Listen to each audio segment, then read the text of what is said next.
Well, ladies and gentlemen, my first guest tonight is a guy I haven't known that long, but I've grown to feel very, very close to.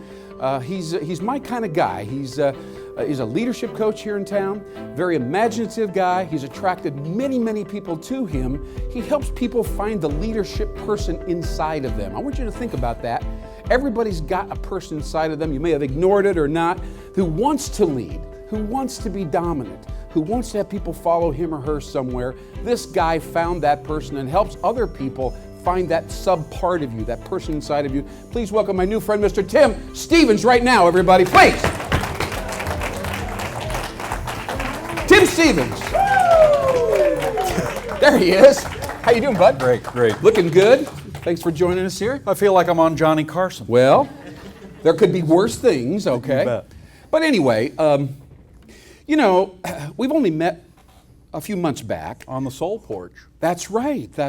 Why don't we tell them a little bit about that? You bet. I moved into a new house with my family in the Midtown area, and we had a new porch put in. It was a little dilapidated, this portion of the house, and it's a beautiful, robust new porch with unpainted still, by the way. Mm-hmm. And I sat there and I thought to myself, this would be a great place to have soulful conversations, real authentic, maybe even somewhat intimate conversations with true friends. And I called it Soul Porch. That's what I called the front porch of my home. Well, anyway, I invited Tim up and I said, I want you to come over here and hang out on Soul Porch with me. And he took right to it. You know, he understood exactly what I was getting at, and he in fact did come over and we had a lovely conversation there, and we'll do that again, I'm sure.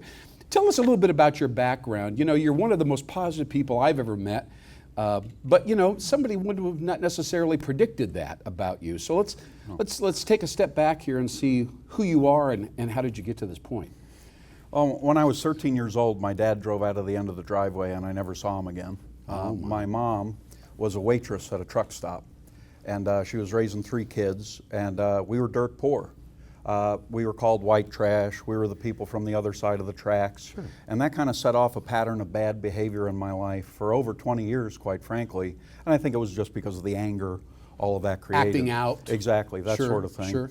And then I was introduced to a man named Orrin Woodward, who's kind of my mentor now, and he introduced me to a leadership and personal development system that I've kind of incorporated into my life, and now I'm a full-time father, a full-time husband, and a full-time grandpa. Wow! Yep. Big transformation. I love it. Yeah.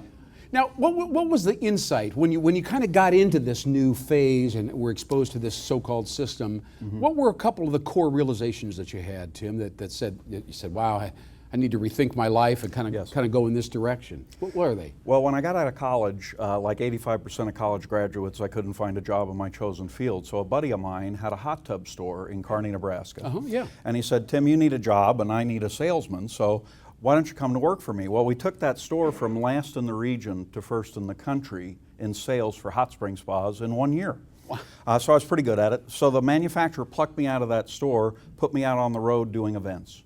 And I'm not proud of this, but I'd be gone a month, home 2 days, gone a week, home 3 days. Sure. And I missed my son's lives. So okay. 7 years ago. Big realization there. It's a big deal. I walked into a hospital room and I saw my son holding his son. And I went out to the car and I said to my wife, I was 49 at the time, I'm going to be 56 here in November, I said, I'm not missing this. I don't have 1,000 years. So the concept of mortality dawned on you, all right? Mm-hmm. And secondly, the notion of priorities. Yes. All right, I'm looking for some themes here that people who will be watching our interview on YouTube down the road can get something out of. You bet. So we have these benchmark moments in our lives, these turning point moments when certain realizations hit us. Mm-hmm. And so this is one of them, obviously. Big. Yeah. So what did you dramatically change? Just got off the road, or changed your timing, or got a different job? I mean, what happened then? Well, anybody that jumped out from behind a potted plant at the mall, I said, come on over. So I did protein powders that gave you diarrhea, and that's how you lost 10 pounds. Okay. I did face creams that swelled your face. I did coffee. I did chocolate. I did any number of things. Now, this is a classic ritual that salespeople sometimes go through. Yes. Always looking for the Holy Grail Yeah. insofar as the product that'll help them make it big. And to get off the road. Yeah. That was my main concern. Yeah. And I had some great success with some of them, but mostly miserable failures. Yeah. Okay, well, that's cool too. I mean, You bet. that's part of the whole objective. Look at yourself and see your life. Exactly. All right, so you've now moved into a phase where you seem to have really stabilized, and you're doing some really powerful stuff. Not to get into a lot of detail about it, but you're reselling leadership programs. Yes. Yes. Mhm. And why are you, at age 56, in the leadership business? And whoever told you you were a leader? I mean, a few years ago, you were selling protein powder. I mean, you know. Right. Orrin Woodward, my buddy Orrin, who I've known for 15 years, so it wasn't somebody who jumped out from behind a potted plant at the mall. Okay. Orrin was just recently picked last summer by Inc. magazine as one of the top 50 leadership and management experts in the world, and I watched his ascension into this role, so I knew he was a real guy. Okay. And I put my trust in him, and he's kind of mentored me to this point, and I'm loving it. So your willingness to trust somebody. Yes. You know, a lot of men in particular have difficulty, you know, feel like, well, at a certain point in time, I should know everything and pretty much be able to do this on my own. Especially men whose dad left them. Yeah, that's interesting. Mm-hmm. Big trust issues. Yeah, big trust issues. Yeah. Okay.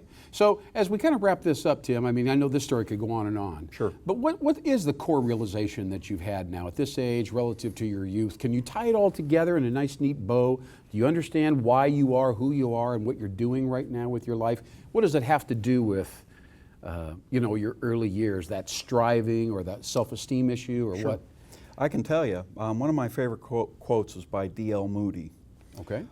D.L. said that our greatest fear in life should not be that we won't succeed. Yeah. Our greatest fear should be that we will succeed at something that just doesn't matter. And in the 3 years I've been doing this here in Omaha, I've seen marriages saved, I've seen people get out of debt, I've seen people released from drugs and alcohol addiction. I had a good friend of mine who actually had a suicide note written, and because of the association with our group, decided not to do that. So I've, you know, life leadership. So you're here in making a Omaha difference just here, my matters. friend. It's a big difference. And meaning and trying to find, and, you know, ambition is one piece, you know, and ambition's a good thing. Yes. But meaning, there's a certain point in your life where meaning starts to take almost transcend the importance of ambition. Absolutely. Yeah, and that's a very interesting time. I congratulate you for getting there and feeling it and seeing it in all its reality. You bet. Thanks for joining us right here. Tim Thank you, Stevens, Lynn. everybody. Thank you, bud. Great job. Great job. Awesome.